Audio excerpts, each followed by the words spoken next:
This is 11th physics, unit 5th unit, motion of the system of particles and rigid bodies.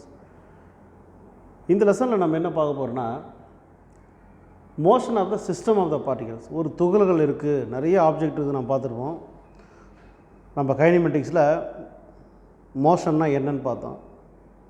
Loss of மோஷனில் Newton வந்து நிறைய எப்படி இருக்கும், force எப்படி இருக்கும், எவ்வளோ ஃபோர்ஸ் கொடுத்தா அந்த மோஷன் நடக்கும், டிபெண்ட்ஸ் அப்பான் அந்த ஆப்ஜெக்ட்ன்றதை அவர் தெளிவாக சொல்லியிருக்காரு. Same method motion of the system of the particles and rigid bodies. இப்போ இங்கே என்ன பார்க்க போகிறோம்னா ஒரு சிஸ்டம் ஆஃப் பார்ட்டிகல்ஸ், ஒரு துகள்களினுடைய அமைப்பு. பாருங்கள், இது சாக் பீஸ், தந்தினே பிச்சு எடுத்த துகள். Okay, so all the particles are fused with together to forms one body, systematic body. Okay, this is a systematic body. So systematic bodyயில் அதனுடைய மோஷன் மொத்தமாக ஒரு ஆப்ஜெக்டுடைய மோஷன் எப்படி இருக்கும். And also rigid body, rigid body கடினமான ஒரு பகுதி, கடினமான ஒரு ஆப்ஜெக்ட், அதனுடைய அதாவது வெயிட் அதிகமாக உள்ள கடினமான ஒரு ஆப்ஜெக்ட் வந்து ஸ்ட்ரென்த் ஆப்ஜெக்ட் வந்து நம்ம எப்படி அந்த மோஷனுக்கு உட்படுத்த போகிறோம், இயக்கத்துக்கு உட்படுத்த போகிறோன்றது தான் இந்த பாடம். இதில் நிறைய நம்ம பார்க்க போகிறதில்ல. அதில் வந்து டிஃப்ரெண்ட் டைப்ஸ் ஆஃப் பாடியை நம்ம பார்க்க போகிறோம், different types of object, how can it motion takes place, how can we give the force and also what are the path of the motion, எல்லாமே நம்ம பார்க்க போகிறோம் இந்த பாடத்தில்.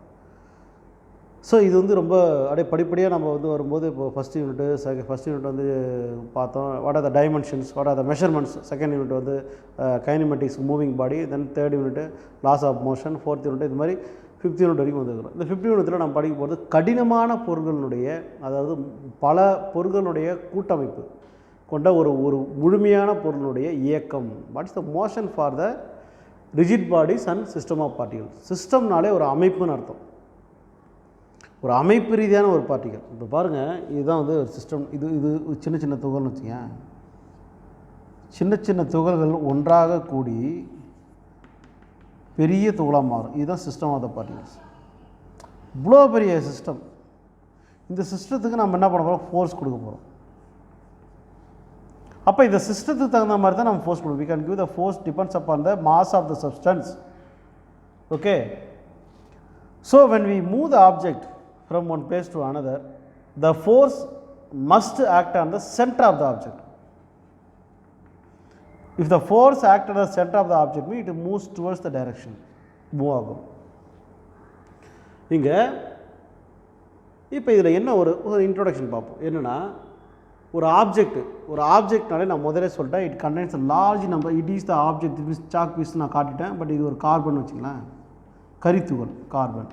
இந்த கார்பன் பாருங்கள், ஏகப்பட்ட ஆட்டம்ஸ் இருக்குது, ஏகப்பட்ட ஆட்டம்ஸ். இந்த மொத்த கரித்துண்டு பார்த்துருப்பீங்க நீங்கள், அதில் மொத்த ஆட்டம்ஸுடைய கூடுதலை பார்த்தீங்கன்னா ஒரு சாலிட் சப்ஸ்டன்ஸில் இருக்க பார்த்துருப்பீங்க. ஸோ ஆப்ஜெக்ட்னாலே உங்களுக்கு தெரிஞ்சுக்கணும் லார்ஜ் நம்பர் ஆஃப் பார்ட்டிகல்ஸ். ஆப்ஜெக்ட்னாலே என்ன, லார்ஜ் நம்பர் ஆஃப் பார்ட்டிகல்ஸ். இது நீங்கள் கவனமாக புரிஞ்சுக்கணும். ஏன்னா each and every atom gather the energy from the given force, gather the energy from the given force, and also each and every particle gather the force equally. Then only the system of particles moves towards the given direction. இல்லைன்னா அது move ஆகாதுன்னா different டைரக்ஷனில் move ஆகிடும். அப்போது ஒரு பொதுவான ஒரு பொருளை வந்து நம்ம பெரிய ஒரு பெரிய அலமாரியோ இல்லை வந்து பெரிய ஒரு ரவுண்டு ஸ்பெரிக்கல் ஷேப்பில் இருக்கிற ஒரு பொருளை நம்ம வந்து மூவ் பண்ணணும்னு சொன்னால் we can give the force on the center அப்படின்னு அர்த்தம். ஃபார் எக்ஸாம்பிள், இப்போ நீங்கள் நிறைய இந்த கம்பி மேலே ஏறு நடக்கிற வித்தையெல்லாம் பார்த்துருப்பீங்க இல்லையா, நிறைய இந்த சர்க்கஸில் பார்த்துருக்கலாம், இல்லை வெளியில் அந்த வேடிக்கையில் பார்த்துருப்பீங்க. அந்த டைமில் ஒருத்தவங்க என்ன பண்ணுவாங்கன்னா, அந்த கம்பி மேலே நடக்கும்போது ஒரு நீட்டு அந்த குச்சி அந்த கழி எடுத்துக்கிட்டு சென்டரில் பிடிச்சிக்கோங்க. பார்த்துருப்பீங்க. இப்படி பிடிச்சிட்டு இருக்கும்போது அவங்களுக்கான பாடி பேலன்ஸ் பார்த்திங்கன்னா இதுக்கும் அவங்க நிற்கிற பாடிக்கும் பர்பண்டிகுலராக இருந்தால் it can easily moving in the forward direction. அதுக்கு என்ன சார், அதுக்கு என்ன சார் சம்பந்தம் அப்படின்னா, so the force only given to the centre of the object, சென்டரில் கொடுக்கணும். இப்போது ஒரு பார்த்தீங்கன்னா ஒரு கழியை வந்து நீட்டு கழியை நம்ம கையில் தூக்க போகிறோம், ஒரு ஒத்த விரலில் தூக்கணும்னு வச்சிங்கன்னா அந்த பக்கம் பிடிச்சினா இந்த பக்கம் கழி செய்யும். இந்த கையில் இப்போ ஃபார் எக்ஸாம்பிள் இங்கே பாருங்கள், இது ஒரு கழின்னு வச்சுக்கோங்க. இந்த ஒரு குச்சியில் நம்ம என்ன பண்ண போகிறோம், ஃபோர்ஸ் வந்து இங்கே கொடுக்குறோன்னு வச்சுக்கோ, வாட் ஹேப்பன், இங்கே மட்டும்தான் எம்பு, இங்கே கீழே இறங்கிடும். அப்போ ஃபோர்ஸ் ரெண்டு பக்கம் கொடுக்குறோன்னு சொன்னால் ஈக்குவல் ஃபோர்ஸாக இருந்தால் ஒரே மாதிரி மேலே போகும். ஆனால் கொடுக்குற ஆள் ஒரே ஒரு ஆள் தான் கொடுக்குறாரு, ஃபோர்ஸ் கொடுக்குறாரு. அப்படி கொடுக்கும்போது கரெக்டாக சென்டர் ஆஃப் த பொசிஷனில் கொடுத்தோம்னா we can easily move the stick. Okay, இதுதான் நான் சொல்கிறேன். அப்போது என்ன சொல்கிறாங்கன்னா, ஒரு சிஸ்டம் ஆஃப் த பார்ட்டிகல்ஸ் நம்ம மூமெண்ட்டை நம்ம கொடுக்கணும், மோஷன் இருக்கணும் அப்படின்னா we can give the force to the center of the system of the particle, center of the particle, not for upper side, down side or any other side. Center of the particle we can give the force. Because இப்போ spherical ஷேப்பில் இருக்கக்கூடிய ஒரு பொருளை வந்து நம்ம centre எங்கே sir, நடுவில் இருக்கிற புள்ளியில் கொடுக்கணுமாலாம் கிடையாது. இப்போ ஸ்பெரிக்கல் ஷேப்பில் இருக்கிற இப்போ இப்படி பந்து இந்த வட்டமாக இப்போ 2D செக்ஷனில் பாருங்களேன், 2D பிக்சராக இப்படி இருக்குது பந்து. இந்த பந்து நம்ம இந்த புள்ளியில் கொடுக்குமா, இல்லை அந்த பந்தினுடைய மையத்தில், இந்த பந்து இப்படிங்கிற மையத்தில் கொடுக்கும்போது அது என்ன பண்ணும், மூவ் ஆகுதான். ஸோ ஆப்ஜெக்ட்னாலே த லார்ஜ் நம்பர் ஆஃப் பார்ட்டிகல்ஸ்னு சொல்லியாச்சு. அடுத்து பாருங்கள், motion without considering size is previously study. நம்ம பார்த்துட்டோம். இப்போ லாஸ்ட் கிளாஸ் நம்ம என்ன பார்த்துருக்கோம்னா, வித்தவுட் கன்சிடரிங் சைஸை பற்றி கவலையே கிடையாது. அது எவ்வளோ பெருசாக இருக்கலாம் சின்னதாக இருக்கலாம் அதை பற்றி கவலை. நம்ம என்ன பார்த்தோம், we can give the force, the object moves in a straight line or circular path, any other line, any other path. சைஸோ ஷேப்போ அதை பற்றி நம்மளுக்கு பிரச்சனையே கிடையாது, பாதிப்பே கிடையாது, அதை விட்டுருங்க. அப்போ அந்த பாடி வந்து மூவ் ஆகுது, அவ்வளோதான் நம்ம கான்செப்ட். அப்படி மூவ் ஆச்சுன்னா இனிஷியல் வெலாசிட்டி எவ்வளோ, ஃபைனல் வெலாசிட்டி எவ்வளோ, டைமிங் எவ்வளோ, ஆசோலேஷன் எவ்வளோ, டிஸ்டன்ஸ் ட்ராவல்டு எவ்வளோ, இதைத்தான் நம்ம அங்கே கால்குலேட் பண்ண ஒழிய ஒரு சிஸ்டம் ஆஃப் பார்ட்டிகல்ஸில் வந்து முழுவதுமாக கரெக்டாக சரிசமமாக அந்த அந்த ஃபோர்ஸ் போய் சேருதான்றது நம்ம இன்னும் பார்க்கல இல்லையா. ஸோ அதுதான் இந்த பாடத்தை நம்ம டீப்பாக பார்க்க போகிறோம். ரைட், இப்போது அடுத்தது இங்கே so we treated all the அதனால் நம்ம என்ன பண்ணோம்னா, இந்த எல்லாமே ஒரே சைஸை பற்றி நம்ம கவலைப்படாததுனால எல்லா ஆப்ஜெக்ட்டும் ஒரே அளவாக நம்ம பார்த்தோம், எல்லா ஆப்ஜெக்ட்டும் ஒரே அளவாக பார்த்தோம். ஏன்னா இப்போ பாருங்கள், சின்ன ஆப்ஜெக்டாக இருந்தாலும் சரி பெரிய ஆப்ஜெக்டாக இருந்தாலும் சரி கொடுக்குற ஃபோர்ஸ் டிபெண்ட்ஸ் அப்போ அந்த மாஸ் ஆஃப் த ஆப்ஜெக்ட், அவ்வளோதான். அந்த ஆப்ஜெக்டுடைய மாஸை பொறுத்தா நம்ம கொடுத்துட்டு இருக்கோம் ஒழிய அப்படியே நம்ம வந்து எங்கே பார்த்தாலும் ஃபோர்ஸ் கொடுக்க கிடையாது. ஏன்னா we know the direction of path of the also direction of the motion. இந்த வழியில் தான் இப்போ இந்த சாக் பீஸ் இப்படி தான் தூக்கி போகிறோன்னா அந்த டைரக்ஷனில் தான் நம்ம ஃபோர்ஸ் கொடுக்கணும். அப்புறம் இனிஷியல் வெலாசிட்டி கொடுத்தா ஃபைனல் இதை தான் நம்ம லாஸ்ட் கிளாஸில் நம்ம பார்த்தா, லாஸ்ட் யூனிட்டில் நம்ம ப்ரீவியஸ் டிஸ்கஸ் பண்ணோம். பட் இங்கே நம்ம என்ன பண்ண போனால், எதுக்கு இம்பார்ட்டன்ஸ், சைஸுக்கும் ஷேப்புக்கும் இம்பார்ட்டன்ஸ் கொடுப்போம். எதுக்கு சார் சைஸு ஷேப்பு? இப்போ ரேண்டம் சைஸ் வேறு. இப்போ ஷேப்புன்னு பார்த்தீங்கன்னா அது சர்க்குலர் பார்த்தாகவும் இருக்கலாம், இந்த மாதிரியாக இருக்கலாம், இல்லை இது பேர் அமீபாக்ஸ் இப்படி கூட இருக்கலாம். இப்போது நம்ம நினைக்கிறோம் இந்த மாதிரியான ஷேப், இந்த ஷேப்பை பொறுத்து தான் இப்போ நான் சொன்னேன் இல்லையா, ஒரு கழிக்கு என்ன ஃபோர்ஸ் கொடுக்கணும், எங்கே ஃபோர்ஸ் கொடுக்கணும், நல்லா புரிஞ்சுக்கணும். ஒரு கழியை தூக்கணும்னா என்ன ஃபோர்ஸ் கொடுக்கணும்னா எங்கே கொடுக்கணும். த சேம் மெத்தட் ஒரு ஸ்பெரிக்கல் ஷேப்பில் ஒரு ஆப்ஜெக்ட் நம்ம ஃபோர்ஸ் பண்ணால் எங்கே கொடுக்கணும், எவ்வளோ ஃபோர்ஸ் கொடுக்கணும் இல்லை, அது ரெண்டாவது பட்சம் அந்த ஃபோர்ஸை எங்கே அப்ளை பண்ணணும், that is very important. Right, பாருங்கள். ரைட், அடுத்தது so that is made up of large number of particles. இது நம்ம அங்கே பார்த்தாச்சு. Right, the motion as consider for whole bodies. நான் சொன்னது சொல்லிட்டாங்க பாருங்கள், எந்த ஷேப்பில் இருந்தாலும் சரி, பாடி வந்து அந்த ஒரு ஆப்ஜெக்ட் எந்த ஷேப்பில் இருந்தாலும் சரி, we can give the force கொடுக்குறோம். எப்படி கொடுக்குறோம் பாருங்கள், the motion as considered for whole bodies. இந்த இயக்கம் என்பது அந்த சிஸ்டமேட்டிக் ஆஃப் பார்ட்டிகல்ஸ் துகள்கள் அடங்கிய ஒரு பெரிய பொருளானது, இயக்கம் என்பது எல்லா துகள்களும் ஒரே நேரத்தில் இயங்க வேண்டும். அப்போது அதுக்கு தகுந்த ஃபோர்ஸ் நம்ம கொடுக்கணும் இல்லையா. ரைட், அடுத்தது இப்போ இந்த எப்படி நம்ம இதை டிஃபைன் பண்ணுறோம் அப்படின்னா, the concept of centre of the mass to deal such a system of particle. அதுதான் இப்போ ஒரு ஆப்ஜெக்டினுடைய சென்டர் பாயிண்ட்டு, ஒரு ஆப்ஜெக்டுடைய சென்டர் பாயிண்ட்டை நம்ம ஃபோர்ஸ் கொடுத்தோம்னா it can be easily moves in A consider direction, particular direction, particular speed. இது நம்மளுக்கு தெரிஞ்சுக்கணும். நெக்ஸ்ட்டு ரைட், இப்போ நம்ம இதை பார்த்துட்டோம். அடுத்து பாருங்கள், த force acting on the bulk bodies. பெரிய பெரிய பொருள், இப்போ ஒன்றில் ஒரு கண்டெய்னரை நம்ம தூக்குறோம். இப்போ ஹார்பர்லாம் போயிருப்பீங்க, அந்த கண்டெய்னர் நம்ம தூக்கும்போது அது கரெக்டாக மையத்தில் எல்லா பக்கமும் கயிறு கட்டுவான். கயிறு கட்டு அந்த ஜாயின் பண்ணுற கயிறு பார்த்தீங்கன்னா மையத்தில் வச்சு தான் தூக்குவாங்க, பார்த்துருப்பீங்க நீங்கள்.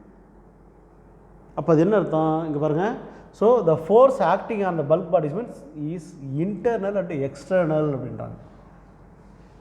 ஒரு பல்க் பாடியில் ஃபோர்ஸ் ஆக்ட் ஆக போது பாருங்கள், அங்கே 2 ஃபோர்ஸ் இருக்கான். ஒன்றும் இல்லை, நம்ம மனிதர்கள் நம்ம இருக்கிறோம். 2 டைப்ஸ் ஆஃப் ஃபோர்ஸ் நம்ம உடம்புல இருக்குது. ஒன்று நம்ம உடல் உறுப்புக்குள்ளே இருக்கக்கூடிய ஃபோர்ஸ் வந்து இன்டர்னல் ஃபோர்ஸ், செரிமானம், அது மீன் டைஜஷனு, இந்த ஃப்ளோ ஆஃப் பிளட்டு, இது எல்லாமே என்னது இன்டர்னல் ஃபோர்ஸ் நடக்குது. நான் உங்ககிட்ட பேசிகிட்டு இருக்கிறேன், எனக்குள்ளே ஒரு ஃபோர்ஸ் செயல்படுது, நான் இதை பேசணும் அப்படின்னு மூளை சொல்லுது, அது இன்டர்னல் ஃபோர்ஸ். எக்ஸ்டர்னல் ஃபோர்ஸ் நிற்கிற என்னை ஒரு வந்து பிடிச்சாலன்னா அது எக்ஸ்டர்னல் ஃபோர்ஸ். இதே தான் எல்லா ஆப்ஜெக்டும். அப்போது ஒரு ஃபோர்ஸ், ஒரு பல்க் பாடிஸில் ஒரு ஃபோர்ஸ் ஆக்ட் ஆகுதுன்னா அங்கே இன்டர்னல் ஃபோர்ஸ் இருக்கும், எக்ஸ்டர்னல் ஃபோர்ஸ் இருக்கும். இன்டர்னல் ஃபோர்ஸ்னால் என்ன? இதை பாருங்கள். Internal force mean the forces acting among the particles. the forces acting among the particles. பார்ட்டிகல்ஸுக்கு நான் உள்ளேயே, இப்போ நான் சொன்னேன் இல்லையா, எனக்குள்ளே நடக்கக்கூடிய ஃபோர்ஸ் தான் இன்டர்னல் ஃபோர்ஸ். ரைட்டு. எக்ஸ்டர்னல் ஃபோர்ஸ்னால் force acting on the particles of a system outside. இந்த வார்த்தை கவனிங்க, force acting on the particles of a system. நாமளும் பார்ட்டிகல்ஸ் ஆஃப் த சிஸ்டம் தான், ஒரு அமைப்பு தான். நம்ம அனைத்து உறுப்புகளாலான ஒரு உடல் அமைப்பு, உள்ளுறுப்பு வெளியுறுப்பு. So the force acting on the particles of system outside, வெளிப்புறத்தில் ஏற்படுகின்ற விசை.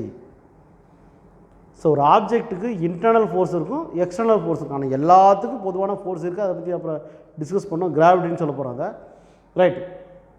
இங்கே நம்ம எதை பற்றி படிக்க போகிறோம்னா, ஒரு கடினமான ஒரு பொருள், ஒரு கடினமான ஒரு ஆப்ஜெக்ட், அந்த ஒரு கடினமான அதிக வெயிட் உள்ள ரொம்ப கிரிப்பாக இருக்கிற ஆப்ஜெக்ட்டு, த particles R fused very strongly. அந்த மாதிரி ஆப்ஜெக்டில் நடக்கக்கூடிய என்ன ஃபோர்ஸ் நடக்க போகுது, அது எப்படி டைரெக்ஷனில் போகும், ஃபோர்ஸ் எங்கே நாங்கள் கொடுக்க போகிறோன்றது தான் இந்த பாடத்தை நம்ம பார்க்க போகிறோம். ரைட். அடுத்தது, ஒரு ரிஜிட் பாடினா எப்படி இருக்கும்? the rigid body is one which maintains its definite and fixed shape. Rigid பாடினா எப்படி இருக்குன்னா, ஒரு கடினமான, இப்போ ஃபார் எக்ஸாம்பிள் ஒரு இரும்பு குண்டு எடுத்துக்கிறேன். அந்த இரும்பு குண்டு பார்த்தீங்கன்னா ஸ்பெரிக்கல் ஷேப் தான், ஆனால் அது ரொம்ப கடினமான, அதால் பாதிப்புகள் அதிகமாக ஏற்படும். அதுதான் ரிஜிட் பாடின்னு சொல்கிறது. ஸோ டெஃபினட் ஷேப் இருக்கும், ஃபிக்ஸ்டு ஷேப் இருக்கும். என்ன தான் எக்ஸ்டர்னல் ஃபோர்ஸ் ஆக்ட் ஆனாலும் அதனுடைய ஷேப்லேருந்து மாறாது அப்படின்னு சொல்கிறாங்க. மாறதுக்கான வாய்ப்பு இல்லை.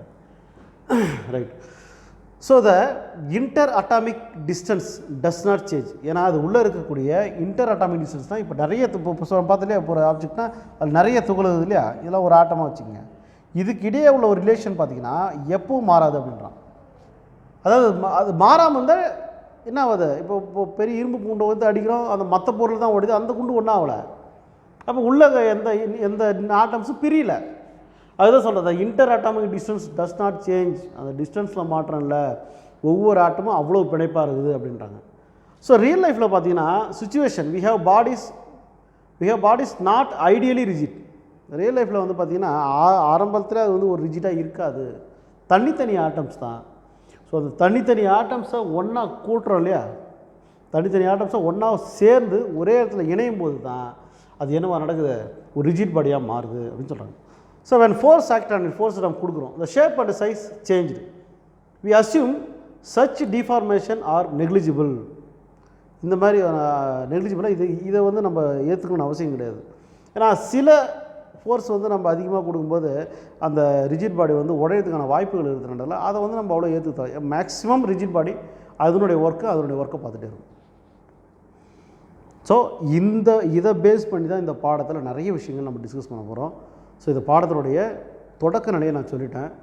அடுத்தது நம்ம என்ன பார்க்க போகிறோன்றதை அடுத்த கிளாஸில் பார்க்கலாம். நம்ம சொல்லிட்டோம், ஒரு மாஸ், ஒரு ஃபோர்ஸ் என்பது எங்கே கொடுக்குறோன்னா, இந்த ஒரு பாயிண்ட் ஞாபகம் வச்சுங்க, ஒரு ஃபோர்ஸ் எங்கே கொடுக்குறோன்னா ஒரு ரிஜிட் பாடி, ஒரு பெரிய ஒரு பொருளுடைய மைய பகுதியில் கொடுக்கணும்னு சொல்கிறாங்க.